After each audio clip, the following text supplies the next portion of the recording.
Islam has a variety of enemies: history, science, ethics, common sense, and so on.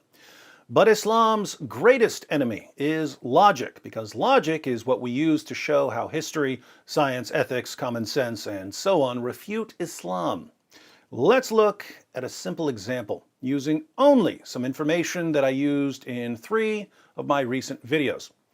In my last video, why Allah couldn't protect ISIS leader Abu Bakr al-Baghdadi from a dog, I quoted Sahih Muslim 5511, one of many hadiths that show how terrified angels are of dogs, even puppies.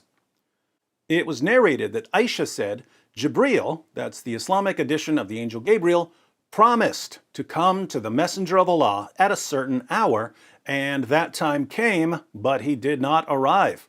He, the messenger, had a stick in his hand, which he threw down and said, Allah does not break his promise, and neither do his messengers. Then he turned and saw a puppy beneath a bed. He said, "Oh, Aisha, when did this dog get in here?" She said, "By Allah, I do not know." He ordered that it be taken out, and Jibreel came. The Messenger of Allah said, "You made an appointment with me, and I waited for you, but you did not come." He said, "I was prevented by the dog that was in your house. We do not enter a house in which there is a dog or an image." So the angel Gabriel promised to meet with Muhammad, and Allah's messengers do not break promises. What was Gabriel's excuse for breaking his promise? There was a puppy in the house, and this puppy prevented the angel Gabriel from keeping his promise. The claim I'd like to draw attention to for purposes of the present video is that Allah's messengers do not break their promises. That's going to be one ingredient in my refutation cocktail. Second ingredient. Last month I posted a video titled Pakistan Bans Embarrassing Facts About Muhammad. The video was about the nation of Pakistan sending YouTube a legal complaint demanding that YouTube block a video in which I expose yet another embarrassing story about Muhammad. According to the story in question, Muhammad got caught having sex with one of his numerous slave girls in the bed of his wife Hafsa while she was out running some errands. Hafsa found out about it and told Aisha, and Muhammad's wives complained so much that he promised that he would never have sex with that slave girl again. But don't take my word for it. Sunan an-Nasai 3411.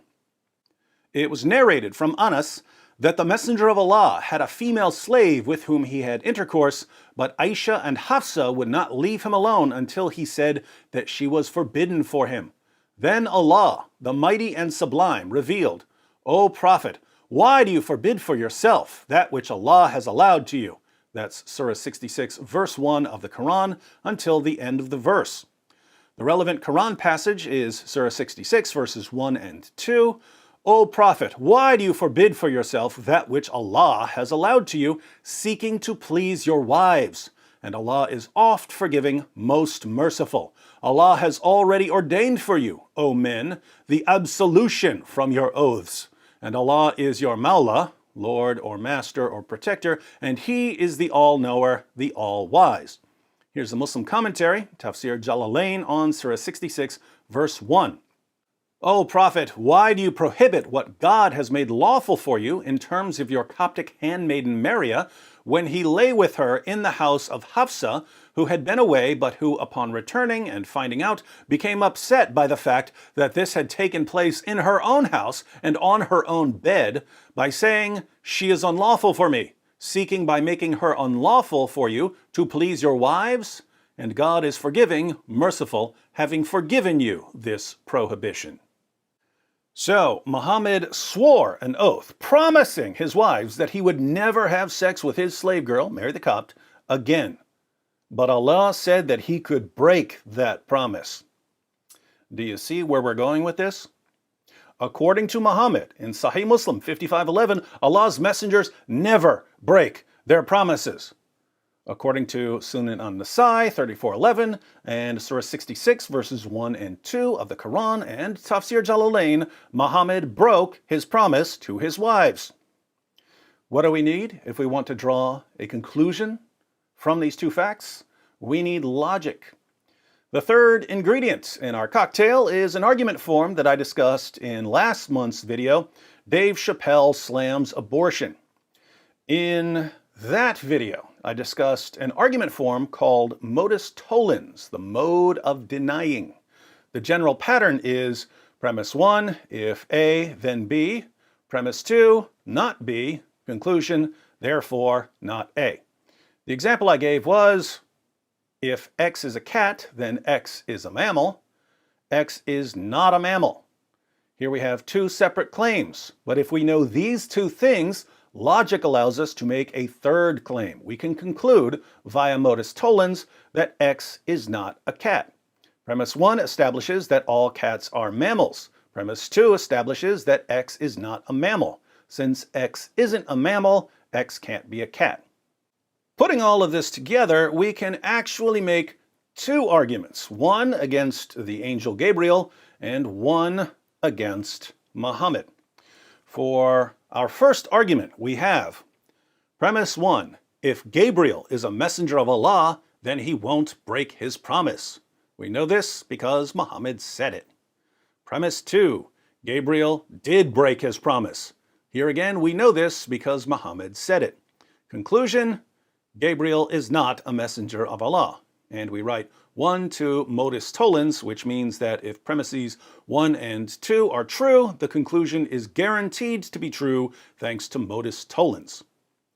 Obviously, Muslims don't want to accept this conclusion, but the conclusion follows necessarily from the premises. So our Muslim friends have basically three options. They can reject the first premise, or they can reject the second premise, or they can reject logic.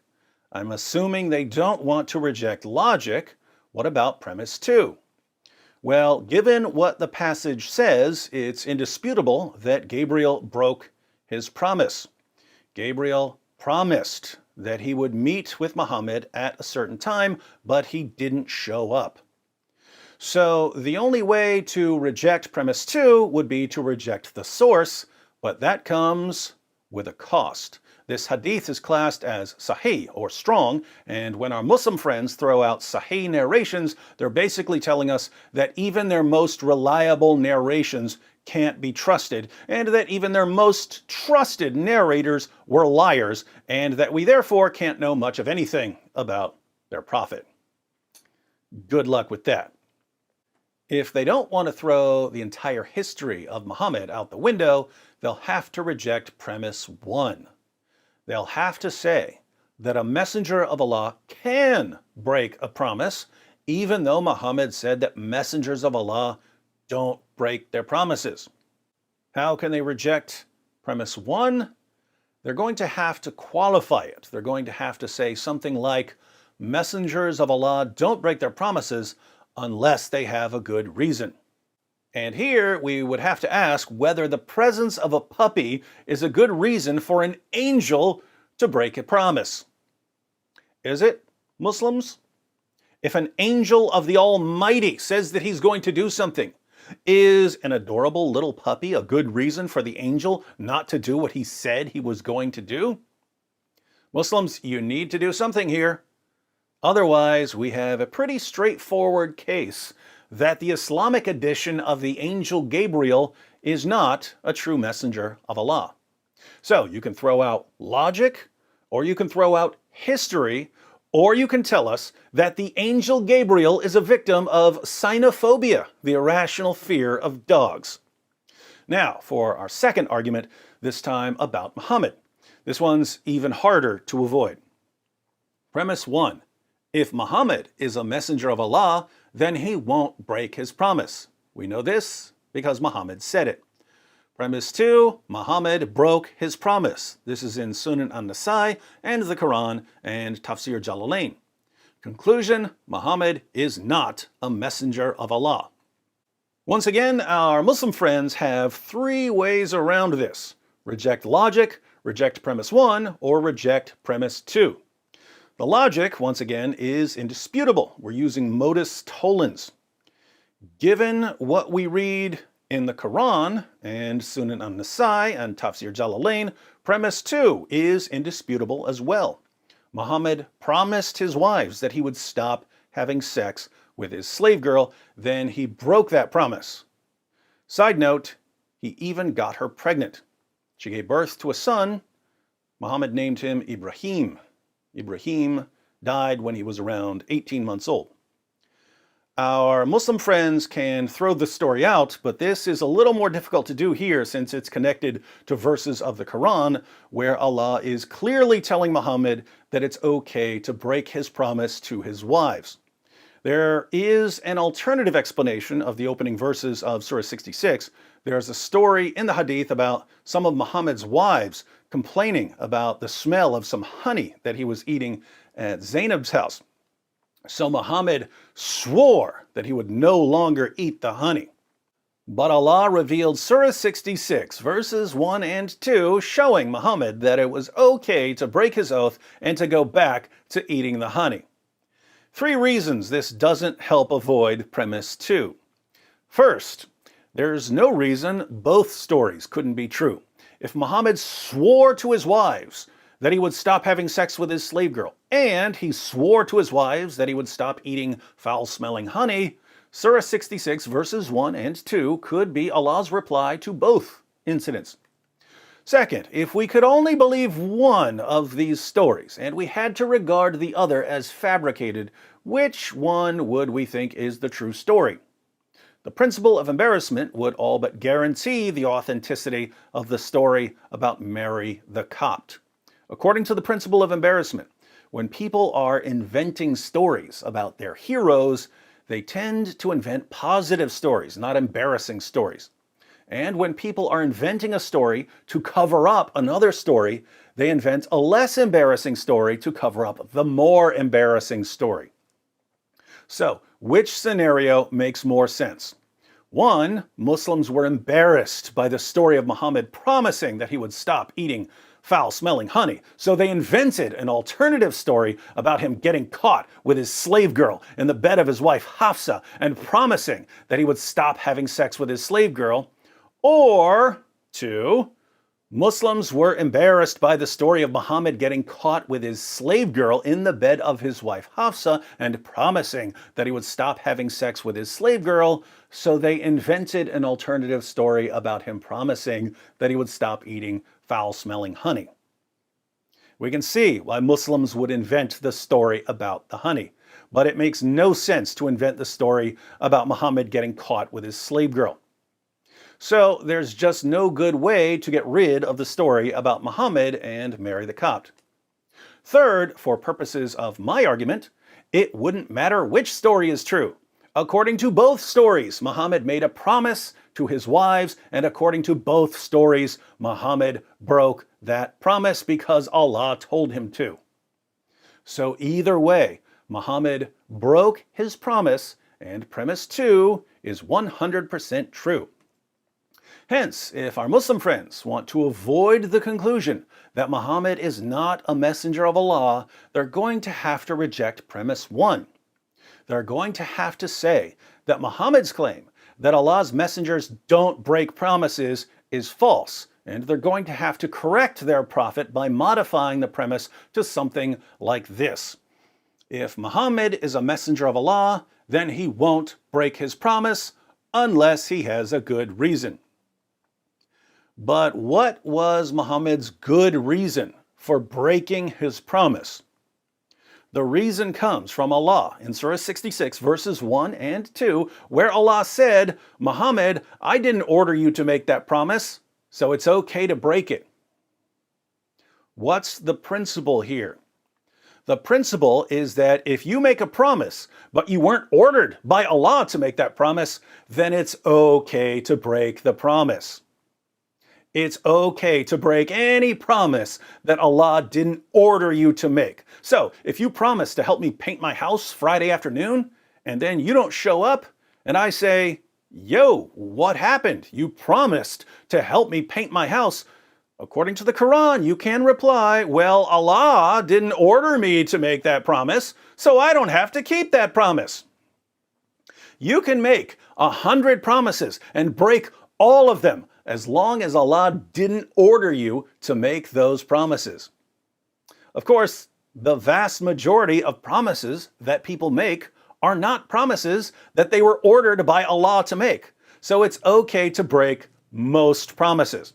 Promises are therefore basically meaningless. Notice, even though Muslims don't want to say this, they have to say it, because apart from this qualification, we have an airtight argument proving that Muhammad was a false prophet. So we can turn this over to our Muslim friends and ask them to tell us in the comments section whether it's okay for them to break any promise that Allah doesn't order them to make. If they say yes, then they'll finally be admitting one of the most disturbing facts about Islamic ethics, namely the alarming level of deception that's permissible in Islam. If they say no, then they'll be condemning their own prophet and their own angel and their own God. If it's not morally acceptable to break a promise simply because Allah didn't order you to make the promise, then the Quran is wrong and Muhammad was a deceiver who was inventing revelations in order to justify breaking a promise to his wives. There are lots of other examples like this in the Muslim sources. This is why I said that logic is Islam's greatest enemy. And if logic is your greatest enemy, you are on the wrong side of reality, my friends.